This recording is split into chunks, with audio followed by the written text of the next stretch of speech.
you have a good, undisturbed sleep every night. And when you wake up, you have the alertness in the daytime and you don't feel extremely sleepy throughout the day. So that's basically sleep hygiene. So what is bad sleep? This is good sleep hygiene. So what is bad sleep hygiene? Bad sleep hygiene would be if you can't sleep through the night, or if you can't, you're tossing and turning and you can't get enough restful sleep through the night, whatever number of hours your body is used to. Or if you wake up in the daytime and when you wake up in the daytime, then you're really groggy and basically you don't have that consistency in your sleep pattern, right? So I'm not going to tell you the usual things that everybody knows about sleeping on time, wake up on time, less blue light, exposure to sunlight, etc., etc. Obviously, those things are important, but I'm going to give you three other easy ways to improve your sleep hygiene. Now, most of us as moms, we have really disturbed sleep patterns, especially those with younger kids or even those with teenagers, right? If you're sitting there and you are stressing about where your teenager or your kid is, what are they up to, maybe about their school, maybe about the exams or anything like that. So, as moms, we tend to lose a lot of sleep over the smallest or the biggest issues in life that face us, right? So and then obviously if you're working, then there's work stress, etc., etc. But without going much into all that, I'm going to give you just three easy tips to improve your sleep hygiene. How I thought about this topic was actually one person I was talking to. She told me how she was traveling, obviously pre COVID days. She was traveling and she went to a hotel and she had the most restful sleep ever. So she actually flipped the mattress over and looked at the brand of mattress.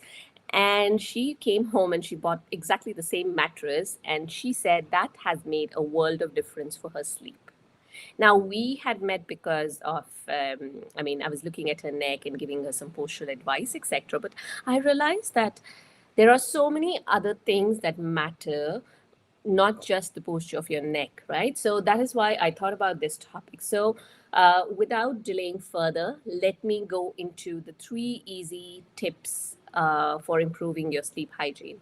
First is get regular exercise, but not in the last 3 or 4 hours before your sleep time, because you don't want all those um, happy hormones and all those. You want the happy hormones, sorry. You don't want all that excitatory hormones to go around in your body, because then you'll be so wound up, you will find it difficult to go back to sleep, right? So you want to get some good amount of exercise, because once you have that exercise done, you want to actually have a restful night of sleep. So it's pretty simple. Just go out, go for a walk, if nothing else. Just stroll around your apartment or your house if you can't go outside, whether it's because of the weather or whatever is stopping you, or probably you got kids and you can't leave them at home at night. Another thing is your mattress. Your mattress, go have a look at it. If it's sagging, if it is old, and basically when you sit on it, it's supposed to go down with your body. It's not going to be rock solid, of course, but you want your mattress to be not so saggy that it doesn't support you at all. So you want to go and have a look at your mattress. Anything 5 years plus, I would say, if it is a good quality mattress. You can put a number on it, but if it's a good quality mattress, anything 5 to 7 years on, you should start looking at a good mattress.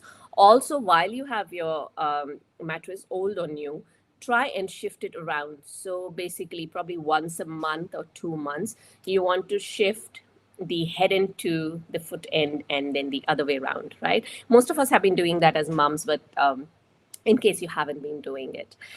And the third and the most important thing is your pillow. Okay, so I always talk about pillows, and I am in the favor of using a pillow. I know back in the days, some of the doctors advised, most of the doctors would advise not to use a pillow. This is when I was a kid, right? So we're talking like 80s. Yes, I'm that old. So doctors would advise not to use a pillow. However, if you don't use a pillow, suppose you're a side sleeper, okay? So if I'm sleeping, you look at the tip of my shoulder. This is the level of my mattress, okay? So this is the level of my mattress. Do you see how my head is totally going to one side? This is definitely not a neutral position for my neck.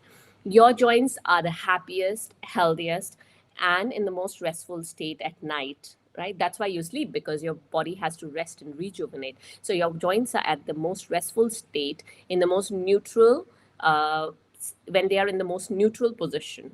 So this is a neutral position for my cervical spine and for my neck, basically. So if I'm going to be sleeping like this without a pillow, so this is my mattress and my head is like going all the way here, either I'm going to put my arm under my head, or my neck is going to be in this tilted position.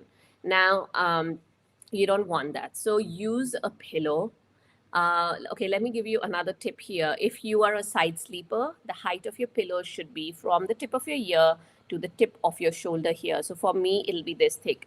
Suppose you're a smaller frame or a bigger frame, obviously it's going to be different for you, right? So this is a very individual thing. So go back, when you go back to sleep tonight, just have a look whether your pillow is actually supporting your neck in neutral or not. So if you want to know more about pillow use, I did write a blog about it, and I'm going to leave a link in the description below. For those of you watching me on Instagram, the link to my blogs is in the bio, so you can skim through the blogs and then come on to the blog on the pillow. And yeah, so and for those of you watching me on LinkedIn, I will leave the blog link in the description of this video.